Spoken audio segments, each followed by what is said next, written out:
अस्सलाम वालेकुम क्लास। कल हमने किया था मैप्स की रीडिंग और साथ में फर्स्ट 2 क्वेश्चंस। आज हम करेंगे वर्क पेज नंबर 11 पर और इसका ए पार्ट। उसके अंदर हमने पढ़े थे names of continent and names of oceans. Complete the following fact sheets about earth. Name of continents बताने हैं और name of oceans. First name था North America, South America, Antarctica, Asia, Africa, Europe, Oceania.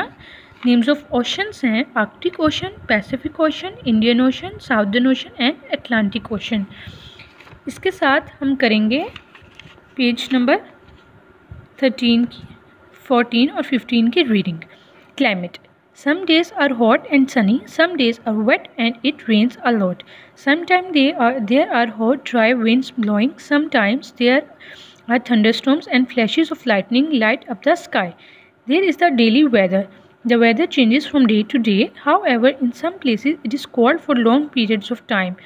It is so cold that often instead of rain, snow or hail falls from the cloud. In some places, very little rain falls during the year. The land is hard and dry and the temperature is usually hot and in the day and cool at night. इसके अंदर कहता है कि कभी कभी दिन में हमारे पास गर्मी होती है और सूरज निकलता है और कभी कभार बहुत ज़्यादा बारिश होती है और तूफ़ान आता है। जो डेली बेसिस पे हम ये देखते हैं इसको हम वेदर बोलते हैं और वेदर रोज़ बरोज़ चेंज हो जाता है। इसके अलावा ठंड का और गर्मियों का अपना अपना एक अलग टाइम पीरियड होता है। In some places very little rain falls during the year. कुछ जगहों पे कहता है कि बहुत साल में बहुत कम बारिश होती है, कुछ जगहों पे बहुत ज़्यादा होती है। वी से these places have different climate. Climate in the word is the word we use for usual weather a place has during a year.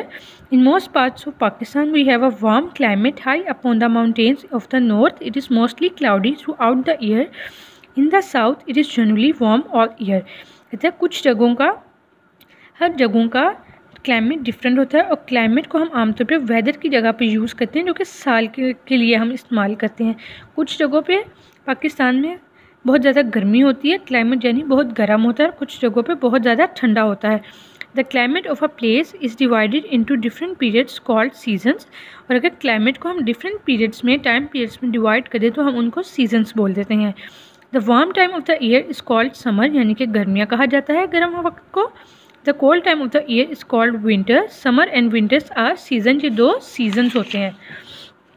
There are 2 different seasons, spring and autumn. In autumn, which comes after summer, it begins to get cooler and leaves fall from the trees. In spring, which comes after winter, it begins to get warmer and the new leaves come out on the tree. कहते हैं 2 seasons और होते हैं, spring और autumn. Autumn summer के बाद यानी कि गर्मियों के बाद आता है और इसके अंदर ठंड आहिस्ता आहिस्ता स्टार्ट हो जाती है, जबकि स्प्रिंग विंटर्स के बाद आता है और आहिस्ता आहिस्ता मौसम जो है वो गर्म होना शुरू हो जाता है और पत्ते झड़ना स्टार्ट कर देते हैं। We can tell the climate of a place by measuring the daily temperature and keeping a record of the changes in the weather over a long period of time. We can then make a map to show the weather or the climate of any place in the world.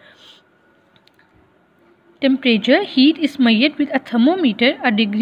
In degree Celsius. Rainfall is measured in millimeters with a rain gauge. We use a weather vane to tell us the direction of the wind.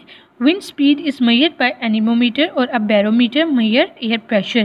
कहते हैं temperature को हम thermometer से major करते हैं, इसके लिए Celsius की डिग्री यूज़ करते हैं, जबकि रेन गॉज को इस्तेमाल करते हैं ताकि रेन कितनी हुई है, बारिश कितनी हुई है उसको मेजर कर सकें।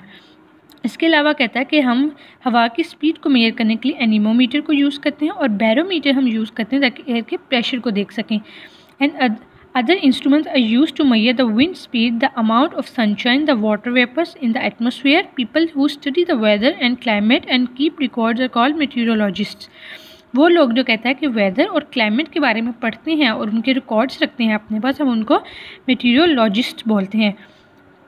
I hope you will understand the lecture class. Allah Hafiz.